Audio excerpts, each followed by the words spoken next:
British public have watched me grow up, and so it's quite a nice thing to do, to look back and see what we've learned from my mistakes.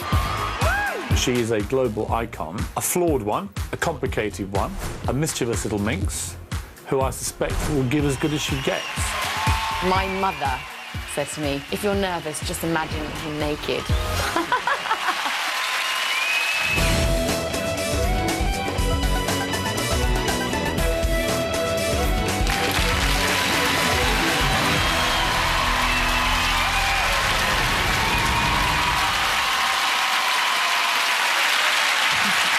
You were voted, at the height of the Spice Girls' success, Britain's favourite Spice Girl.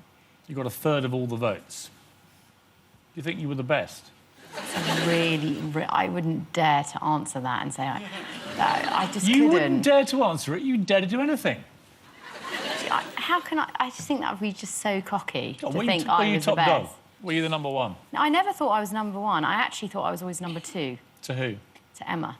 Really? Yeah, because I think Emma was much easier to like. She doesn't ever offend anybody.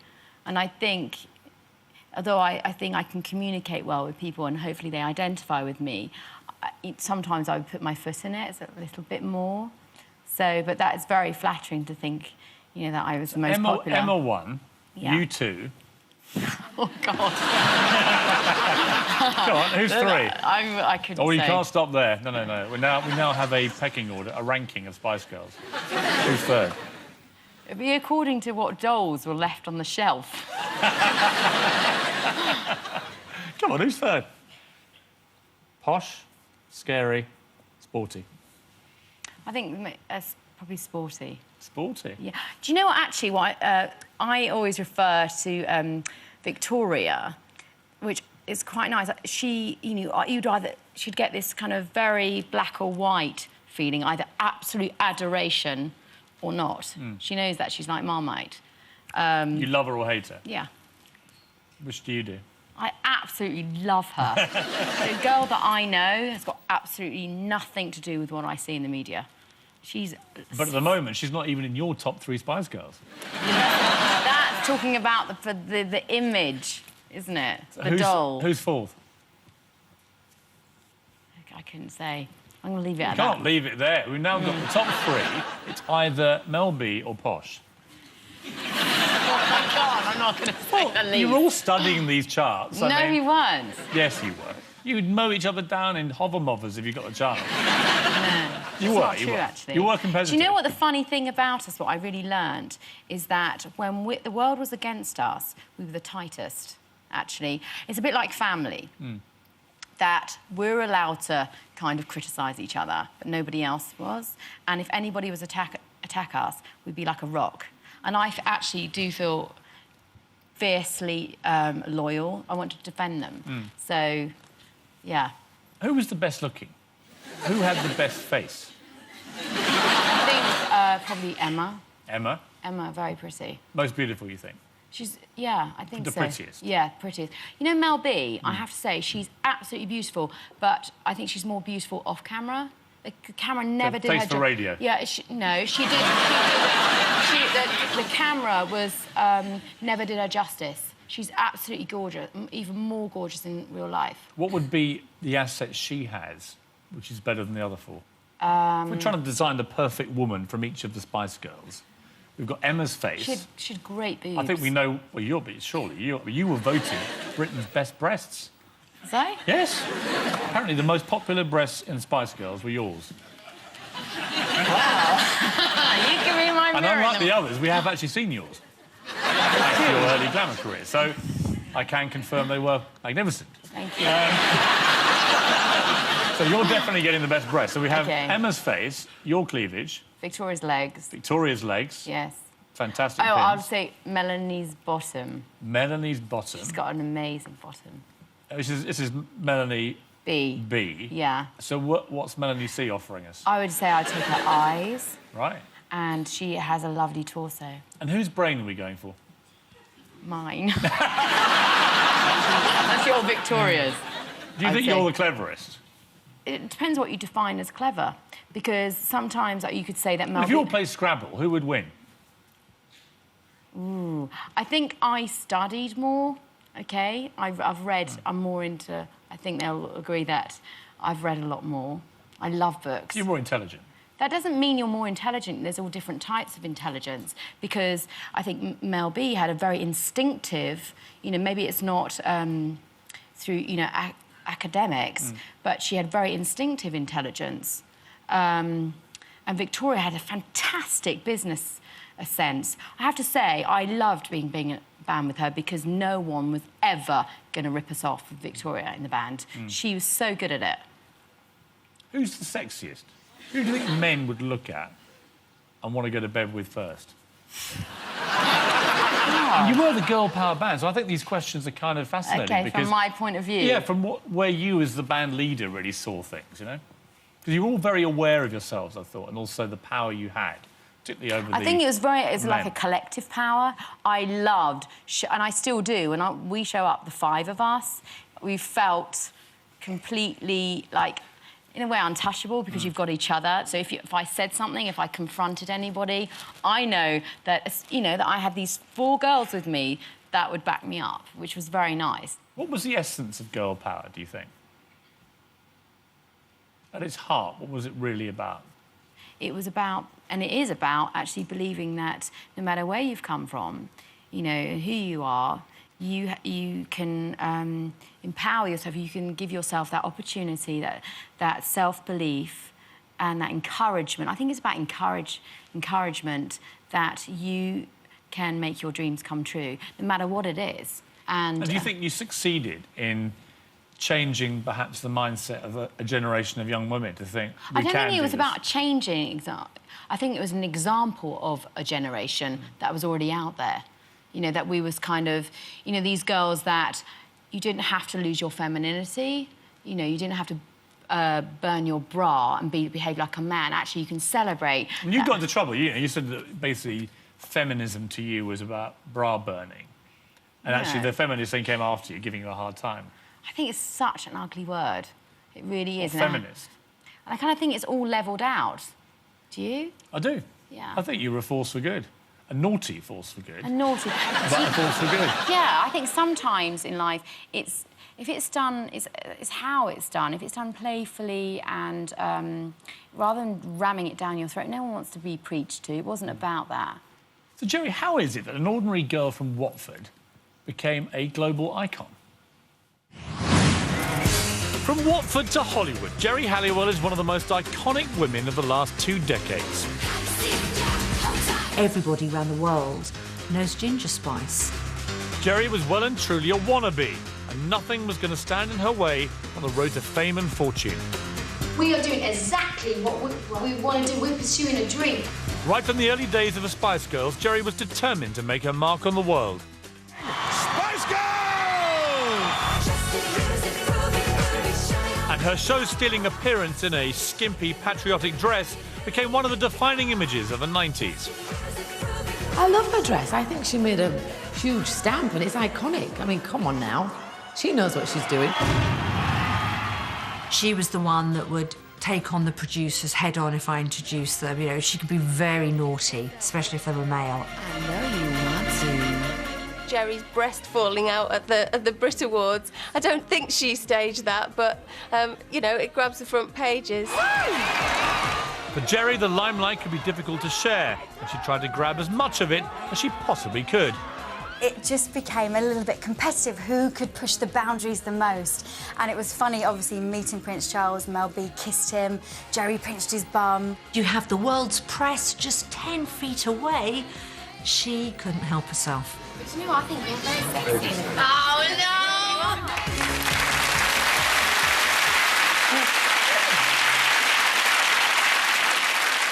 As your hand reached out to the royal button, what are you thinking? I didn't actually pinch it, I patted it.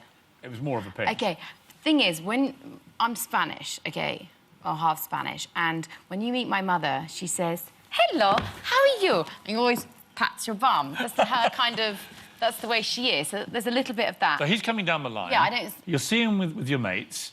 You see it's Prince It was like Charles. nervous- What is going through your head? Nervous Tourette's kind of behaviour. I'm always nervous. It's something I always trip up, do something. A lot of it sometimes is nerves. What I've learned, maybe I didn't know it then, but of all, nearly every powerful man that I've met wants to be treated like a normal human being.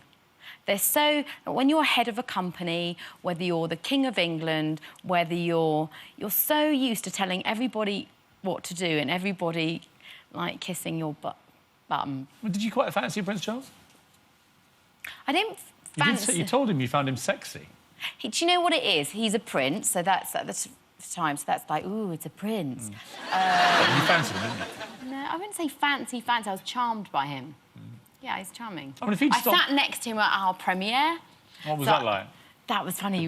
When I came in, like, on the movie with my... I had this red swimming costume, and he went, ooh, that's very nice.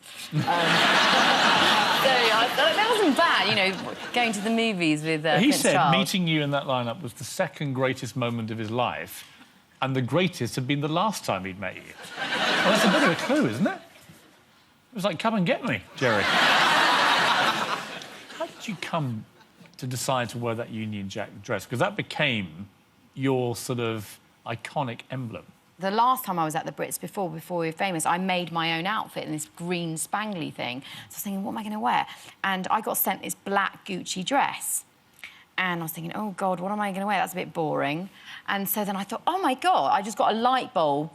I thought, OK, Brits, celebrate being British. And so then, literally, I got my sister, she stitched it onto the dress, onto the black Gucci dress. And it's a tea towel.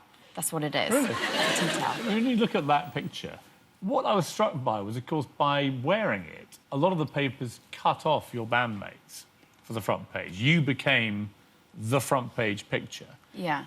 And, I mean, did that cause friction? Were the others a bit peed off with you about it? You'll have to ask them. They were, weren't they? I can't speak for them. Yeah, but you must have been aware that they were a bit put out. You've got to understand, I didn't think, I'm going to stitch this flag on my dress and premeditate that I'm going to get all that I'll give you the benefit of the doubt that you weren't planning this to happen. But given that that's what happened, I was told they were all a bit cheesed off with it. You must have been thrilled, weren't you? Pick up all the papers, there you are. Do you know what? If I'm honest, I would say I was quite aware of not what... On one hand, it's a mixture of emotion. On one hand, I'm going, wow, everyone's, you know, looking at my dress and isn't that fantastic? But equally, I'm thinking, you know, I'm quite mindful that there are 4 other girls in front of me, you know, standing next to me. I got called out of class. I got a message, you've got to go straight home. My brother was waiting for me and told me he found his body.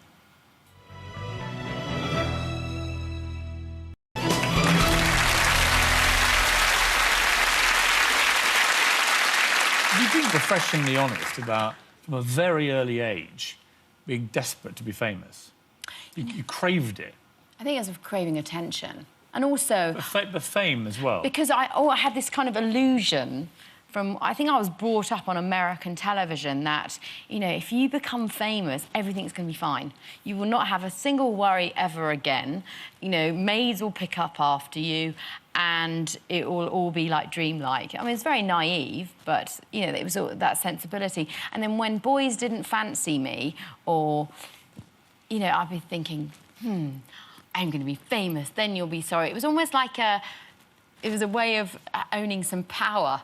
I want to take you back to when you were 6 years old and you said you felt kind of unloved, that there wasn't much attention put on you, really. The way I got my father's love was when I sang and when I danced. It's quite interesting, I think, studying your parents. You know, your mum was Spanish. Yeah. Worked incredibly hard. Yeah. As a cleaner. Was working, you know, 14-hour days Yeah. and so on. But she didn't want you to become a star. Yeah. Your dad didn't work hard, but, crucially, loved the idea of you living your dream. But my father was much more artistic and into politics. He was very well-read. He loved all of that old Hollywood. He kind of, because of his age, he introduced me to that. It's something that we had in common. And so he tried to put me on the stage when I was 6 years old. And my mother stopped it. And it was just a strong way of connecting with my father. You thought he was quite lazy, you say? You know what I felt? Compared to your mum, maybe? Yeah. My father, he could have been a really successful man. He was really, really bright. And then he just... I think he had a car accident, and I watched him just kind of give up a little bit. And so I watched my mother work and work. From the day from 6 years old, my mother was I used to go with her. She was cleaning people's houses. So I just watched a very strong woman. I think my career, a lot of the time, was driven by my father's almost vision with my mother's work ethic, I think. They split up when you were 8 or 9 years old. Yeah. And, I mean, you had no money, did you, as a family, on either side, really? How poor were you, would you say? I think it's all relative, but I felt different, I would say, to the children in my own class. Why? I could feel the difference. I just feel like... certain things, I felt quite embarrassed of... you really want to fit in. It would be just small things, like when I bring my packed lunch in, I could see that, that other people's, they have crisps and things like that. My mother would never, she couldn't really afford to buy things like that. Or I remember being very young and a lot of my underwear and things like that were bought from a jumble sale. And my mother did an incredible job bringing us up, but I could just feel the difference. I had no elastic in my knickers, and I just felt... Felt the odd one out, really. A little bit, yes. Your mother, Anna, wasn't that keen on you becoming a star, but she was to be disappointed, wasn't she? I was dancing when I was 12. Geri grew up in a modest 3-bedroomed house in Watford. Young Geri was always wanting to be the centre of attention. Always performing, even at home performing, singing into the hairbrush when she was little. I'd be playing the guitars and doing backup vocals behind her. I think Geri doted heavily on her father, maybe because of the attention that my father gave her as regards, her potential. He obviously saw something early on, so yeah, I'd call her a bit of a daddy's girl, definitely.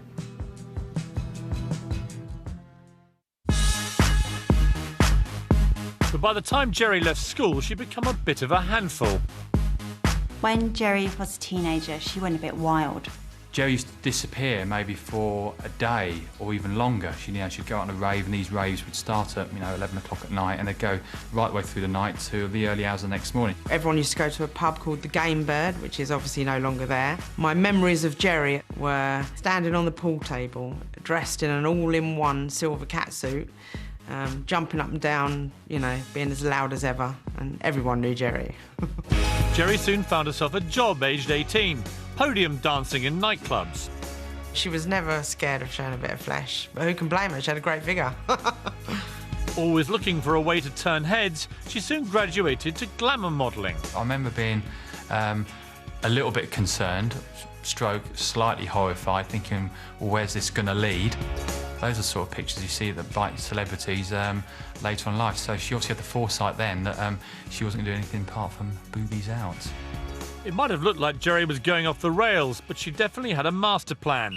Fame by any means necessary. This is the fashion police, and baby, you're busted. A break came as a game show hostess. It made her a household name. In Turkey.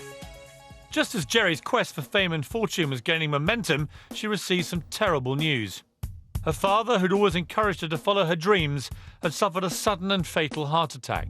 Yeah, she was absolutely devastated, as we all were. She went into shock. I don't think she could believe it. None of us could. And it was so sad that he never got to see her as a massive star.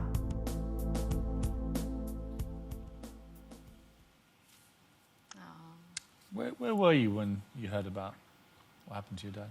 I was in class. I'd gone back to study. I was studying English literature, and I was studying, and I got called out of class, and my brother said, "You've got to come." I got a message, "You've got to go straight home." And my brother was waiting for me and told me he found his body. You're all very close, obviously. Yeah, it kind of makes you closer, I think, as brothers and sisters when you lose a parent. Do you miss him, your dad? I'm absolutely gutted sometimes that I don't have a father in my life. Yeah, I do, definitely. Yeah, I do. Sometimes I think when I'm confused about, you know, my what decisions to make in life, I wish I had that like fatherly role model to guide me.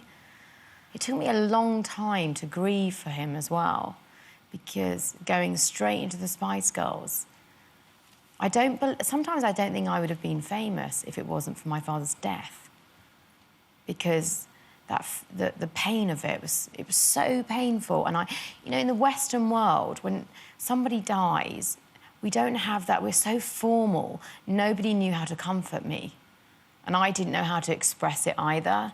It's that stiff, you know, we could just get on with it. And so I just turned all that pain into that, like, right, I'm going to make it. And I was almost militant with the girls. I know that looking back, I probably wasn't the easiest person. And it wasn't until I left the band, I think that's when I started to really feel, you know, how much I missed him. I think you'd be very proud of you. Thank you. What I loved was the turkey show that you did. What on earth was that all about? It's called Sesh Bakalam, Let's Make a Deal. So during the week... Yes, but hang on. What are you doing in Turkey? I know! The weather girl routine. I mean, what was... How did that happen? It's basically, it's like a game show where you would just win, you know, kitchens and things like that. And so I was studying during the week, and then I'd fly out there, and I just have to go... Oh. Sometimes I'd have to say something in Turkish and I'd just write it on my hand and go blah, blah, blah, blah. I signed my first autograph in Turkey. Then you moved on to nude photo shoots. OK, on that, how it wasn't exactly like that. It was, I got into a modelling agency from doing this dancing. I had a friend, she said, oh, you know, photographically, you could work as a glamour model. So that means, a glamour model means that you don't mind showing in a tasteful way, you would do a bum cream, or so you don't mind showing a bit of flesh in a tasteful way. I was like, oh, OK, then. You could earn £200. I was like, oh, my God, really? So, anyway, but to build up your portfolio, what happens is the agent sends you off to a photographer, and so you'll do a nice headshot or something pretty. And they go, but in return, because you're not paying for it, you have to do some of his artistic shots. Ah, yes. And so I'm late teens. I've got no clue about protecting myself. Are you proud of those pictures now? Do you know, when I saw those pictures, I actually feel quite sad, because I kind of see the innocence and naivety in the face. It's not... I don't look at them and think I don't think they're empowering it at all. I'm not ashamed of them. So, Geri, all those dodgy jobs that you were doing did eventually pay off, didn't they? In 1994, Geri's plans to audition for the Spice Girls went horribly wrong when she spent too much time in the sun on a family holiday. At first, I was quite irritated by her because, you know, she was sort of coming on the phone and the plans were all constantly changing with her. She couldn't make an audition, you know, she was coming up with excuses. But being Geri, she didn't allow a tiny problem like missing an audition to get in her way. I think I blagged it a little bit and just was a bit loud and just pretended to be Mariah Carey. Geri's determination paid off. She was in the group. Their manager moved all 5 of them into a modest 3-bedroom semi in Maidenhead. Victoria and Emma shared, Mel C and Mel B shared, and, of course, Geri had her own room. Because I am the original pop queen, everyone says. Imagine 5 girls out of college, so I was about 18, 19, and it was just madness, chaos. We'd wake up at 3 in the morning and go out clubbing in London.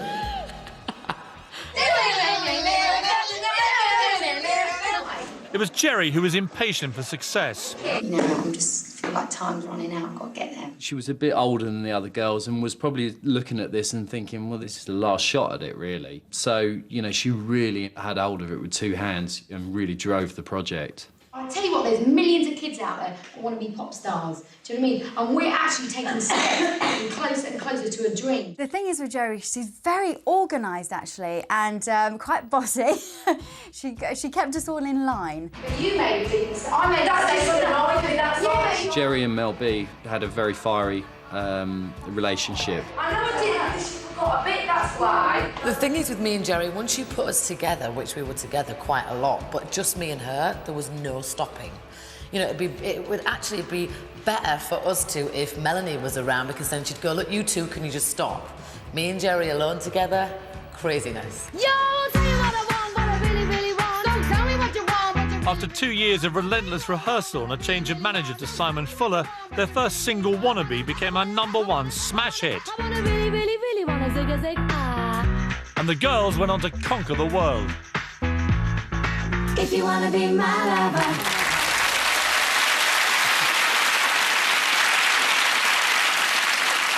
There you are, with 5 girls. You put all this work in, but lots of people want to be pop stars, and then suddenly, bang, you're #1. And not just in Britain. This song goes #1 everywhere. It sounds... I know this sounds cocky, but I absolutely believed in us. I did. I really did. It was a very, very exciting time. It's hard to explain it and put it into words. Mel hinted there that you two stuck in the same room for too long would be not a good idea. The question is... You're never going to tell me, are you? It was an amazing feeling to have somebody that was as brave as you, that would absolutely... If I jumped off, she'd jump with me. That somebody that she had guts, which I really, really admire. It was such a nice feeling to have someone match you in that way. But obviously, you know, you can't get on all the time. So. What's it like when living with four other girls in a house? It must be tricky, isn't it? I think, you know, particularly in the beginning, I was bossy and very driven, which is probably a positive thing, but also probably slightly put pressure on the relationship sometimes. Because sometimes it's that fine line between friendship and business. Do you know what I mean? So it's always being crossed. You know, sometimes you just want to let somebody off the hook, but equally, we've got a show to do, we've got to show up. Does he know how important he was to you, do you think? He told me to go to a 12-step programme. And did you do that? Mm-hmm. Did it work? Yeah, it saved my life.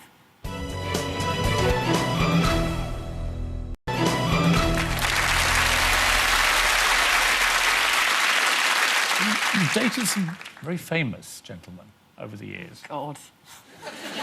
Oh, dear. You know, I hate it, right? Because every time I go out with somebody, like, the minute I'm seen on a date with them, just maybe one try-out date, you know, then it's blown up into proportion. So this whole list comes out. Chris Evans, you went out with. I did go out with Chris. Were you in love with him? I was very excited by... I always loved Chris anyway from The Big Breakfast. I really admired him. So when I met him, it was very, very much... I felt like there was an equality about us. So I was very excited by it. So and he was a good, decent bloke. I don't know... I wouldn't want to measure the love there, but I do... Do you feel love for him? At the time, I think it was infatuation. Looking back, it was too short to feel... You know. Because he's a very exciting kind of guy, isn't he? And you are too. I can see it working. Do you know what? It was... You'd have had perfect little ginger children. I'm not real ginger, honey. What? I'm not real. That's terrible. There's a revelation for you. You're a total fraud. What are you, then? I'm just kind of like mousy brown. Really? Maybe I had a little golden fleck in there when I was a child, but not really a proper one. Mousy brown spice isn't quite the same thing, is it? It's not quite the same. I've been dyeing my hair since I was 12 years old. Different colours. It just so happened at that moment I was red. I'm sorry. Well, I feel like ending the interview there, to be honest. I know. Let's move on to... Let's make it easier for you. Let's move on to Robbie Williams. In love with him? I absolutely love Rob. Rob and I met each other at a really poignant place in my life. I just left the Spice Girls and I was incredibly lonely and nobody else on the planet knew how that felt except Rob. And so we were both I felt like we were both quite broken at the time and quite lonely. And it was very much more of a, I wouldn't say it was a romantic, it was more, I really understand what you've been through, and he understood me. Also, when I was really struggling, you know, with an eating disorder, and he really pointed me in the right direction of how to sort it out. Really? Yeah. In what way? He told me to go to a 12-step programme. And did you do that? Mm-hmm. Did it work? Yeah, it saved my life. Really? Yeah. So I'm incredibly grateful to him. Why do you think it saved your life? Because I think I would have ended up an anorexic, bulimic mess, really. I mean, I've read various things over the years about your eating problems. I wasn't aware it was ever that serious. When my father died, it really kicked it off. I stopped eating. It's a way of not engaging. And one of those things, you know, so you don't sit at family dinners. You don't. I just completely emotionally shut down. I mean, did you eat at all when your father died? Oh, I got down to under 6 stone. I was just eating like an apple and some, like, 1 apple and some coffee and some bean sprouts. I was very, very controlling. I'm quite a petite frame, so I'm curvy, so I can't carry a lot of weight. So when I was really tired, I'd comfort eat, and then the stress of thinking, oh, my God, I'm going to look fat on camera or something, then I'd go and make myself sick all the time. And when I started getting help, oh, my God, it was just... It takes so much... I admire anybody that reaches out and says, you know, I can't do this alone. And I think... Did you literally stand up and say, I'm Geri and I'm bulimic? Oh, God, yeah. And when you're famous... What's that moment like when everyone knows who you are? That's the thing, because even if you're not famous, we all want to think that, you know, our outsides look pretty, you know, and we're all keeping it together. So to admit when it's not going well, and you've got that fame, that, you know, that bravado, the ego, to kind of admit that you're struggling, I'm struggling... Did you find it humiliating at the time? The funny thing is, actually, it kind of brought me back down to earth and reminded me I'm just human, just like everybody else.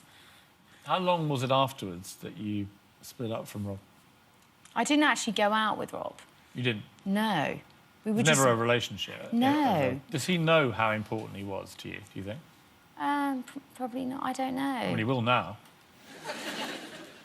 Tonight, you look absolutely glowing with health and vitality. Thank so, you. do you still have that inner doubt, do you think, about it? I think, for me, like, I've really worked on myself to have a healthy, you know, a healthy diet. I eat chips and chocolate. I don't allow myself to exercise as much. I try and have moderation, really. And do you feel happier? I haven't got another diet left in me. I just couldn't do it to myself ever again. The other most important thing is I want to be a healthy role model for my daughter. I'm so pleased that I've cleaned up my act for her, really. So the Spice Girls have become this worldwide phenomenon, but beneath the happy facade, things were going badly wrong.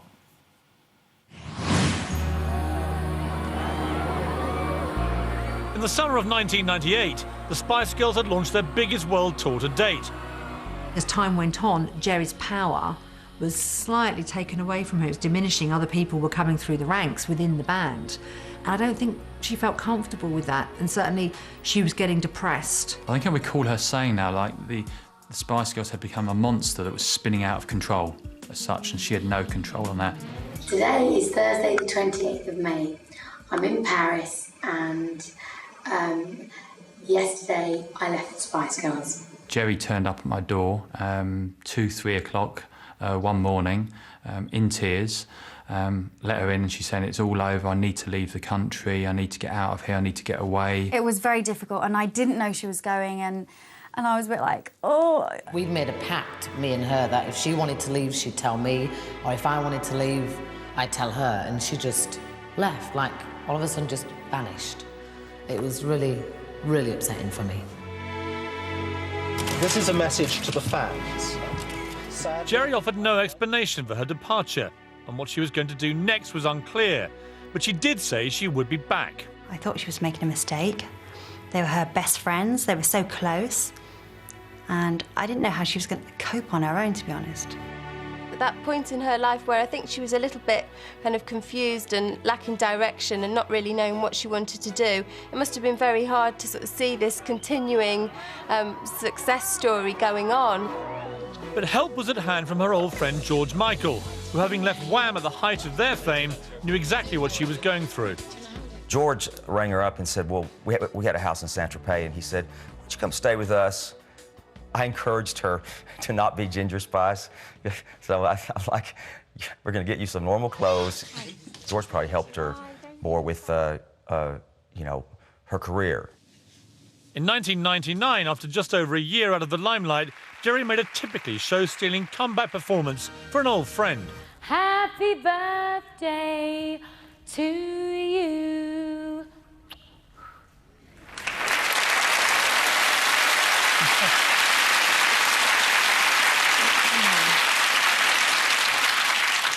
So, let's clarify this once and for all. Why did you leave the Spice Girls?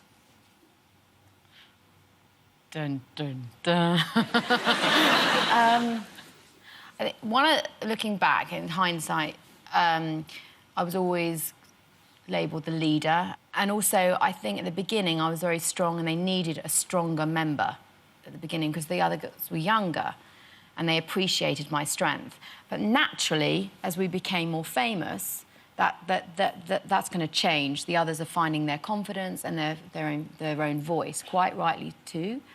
And so that dynamic's going to change. That was very hard to adjust to. And it was so big at one point, I felt it was almost irrelevant to us. It just felt like we were 5 cartoon cutouts. We could be anyone standing there. I felt like the job was done. Do you know what I mean? I wasn't really needed anymore. And there was definitely friction the way the relationship between Melanie and I, she knows that. And I found it increasingly difficult. And amalgamation of that and being tired, I kind of threw in the towel. I said, OK, I give up. You know, maybe the balance of this band, you know, I don't fit in anymore. Mel said you had a pact, which you went back on. I don't remember that quite pact. Emotional saying that, yeah, as if you'd let her down. I think I was just, you know, it was very emotional. I was very cross. I was asked to do an interview for breast cancer care. And they had asked me because I'd had a scare a long time ago. And I was like, fantastic. And sometimes I just wanted to show up as a single, you know, just myself. And for some reason, it got stopped. They said, we all want to do it, or, you know, well, you're not doing it. And I was just like, do you know what? I haven't come this far in the game to do something, you know, to be told not to do that. And so it was just that was the defining moment. I mean, who was the last conversation with a band member you had? We were on this tiny private jet flying into London to come into the lottery, and I just went, bye, girls. And so I was just like, maybe you're going to be happier without me. And was that mainly you and Mel B, do you think? Yeah, definitely. Because you're both very strong personalities. Yeah, and so actually... And she just got fed up with you being the boss. And, you know, it's fair enough. So you said, bye, girls. Did they know you were going then? Did you say, I'm leaving? I didn't say I was leaving. I just said, I'm not coming. The next day, I said, I'm not coming back. How did they react? Do you know who I absolutely loved the reaction the best was Victoria, because she rang me and went, what? Like a proper good sister would. What did she say? Whatever. She properly got on the phone and tried to pull me back in. How long before you spoke to Mel B again? Actually, first of all, I launched into my solo career. There was a lot of ego in there. It was like, right, you don't need me. Well, F you, I'm going to do it for myself. And you were actually very successful, weren't you? You had #1 hits, and that must have wound up Mel even more. There was definitely an FU in there, if I'm honest. Absolutely. And then, but slowly, as time went on, I actually probably was the one that stayed in contact with them all. I went round to see them and would write them letters. So when did you first see Mel B again and talk to her? I can't remember, but I wrote letters. I think I drove up to her house and just talked it through. I wanted to go around and kind of make amends and say, you know, I'm sorry for my part. Who said sorry first? I don't think she's ever said sorry. Really? No. She doesn't think she ever did anything wrong? No. That's OK. Would you like it if she finally took some on the chin? No, it's fine. No, we were just young. There's nothing to say sorry for. We were just young. But you did say sorry. I did, and I'm sorry now. Tell me about Henry. I was quite instantly attracted to him. I mean, who do you spend more time cuddling, the dogs or him?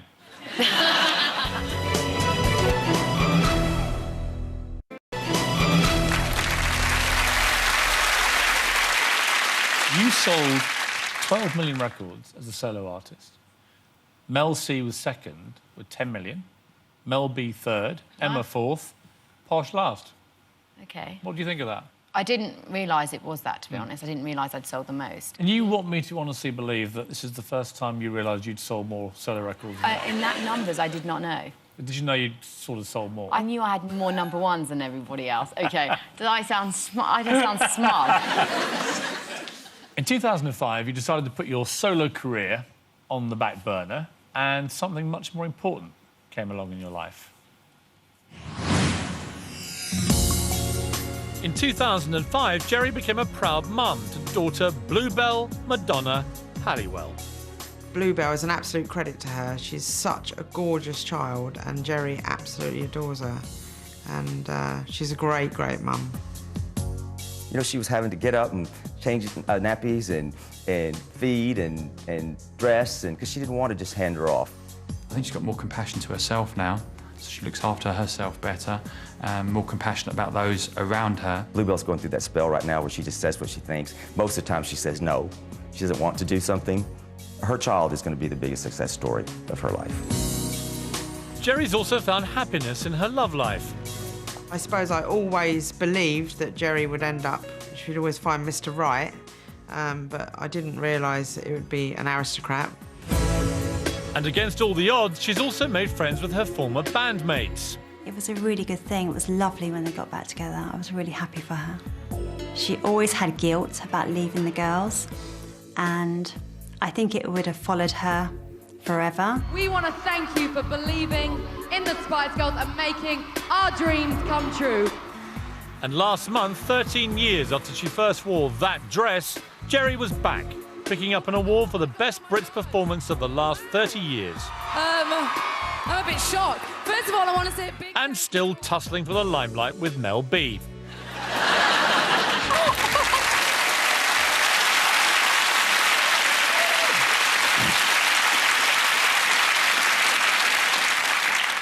You're never going to change, you two, are you? To be fair, I thought she'd dried up. Of course. That's why I thought she was running out of things to say. Of course she did. I know. Oh, no, we believe you. We believe you. Now, look, tell me about Henry, who seems a delightful chap. How did you meet Henry? I met him on a beach. I was quite instantly attracted to him. What, he was walking along, you went, whoa! He just instantly got my attention, I thought. What, was he drowning, or what was going on? He just walked on. He walked on the beach, and I went, no. You've been together quite a long time, haven't you? We have. How He's long? my longest boyfriend I've had in the last 16 years. Almost a year. Almost a year? Because when I was in the Spice Girls and doing my solo career, there wasn't any time. I just wasn't present. I mean, you wrote in your autobiography the following characteristics that the perfect man had to have. Yeah. Do you remember this? Yes. OK, is Henry these things? He's straight, right? As far as I know. Yeah. Yeah. We'll confirm with Henry later. And virile? Your words, not mine. Yes. OK, so he's virile. Yes. I love this one. Must be able to afford first-class travel with a healthy bank balance bigger than mine. OK, that sounds really shallow. But I think that's about being an equal. This list was written how many years ago? I love this list. 10 years ago. Does he like your dog? Is your dog still alive? Yeah, I've got 2 dogs. I think they're OK. Does he like the dogs or not really? It's OK. Bit dodgy. It's OK. Why doesn't he like your dogs? I didn't say he didn't like them. Clearly things aren't great in the relationship. What are your dogs' names? This is so weird. William, Harry, and Daddy. What? William, Harry, and Daddy? Yes. Why? Which one doesn't like Henry? They don't. None of them dislike him. There's clearly a problem. It's a jealousy thing. Between the dogs and Henry, or Henry and the dogs. I mean, who do you spend more time cuddling, the dogs or him? You have raised the spectre of there being a problem in this relationship between over the dogs and Henry. There's not. I just suddenly thought, does Henry like my dogs? Well, you actually, the last one you wrote was, treats me like a queen, yet we're best friends. Yeah. Which I thought was rather nice. Yeah, that's nice. Does he do that? Yeah. Well, He's learning. then, apart from the dog problem... Yes. He's pretty well there, isn't he? We'll see. Talk to me about Bluebell, because she seems a real little chip off the old block. Bluebell has taught me what love is, and she's made me realise how much my own mother loves me, and I appreciate my mother so much more. She is the best thing that's ever happened to me in my life. I'm so grateful to be a mother. I love her more than anyone or anything, because I think the key to happiness is to love somebody else more than yourself.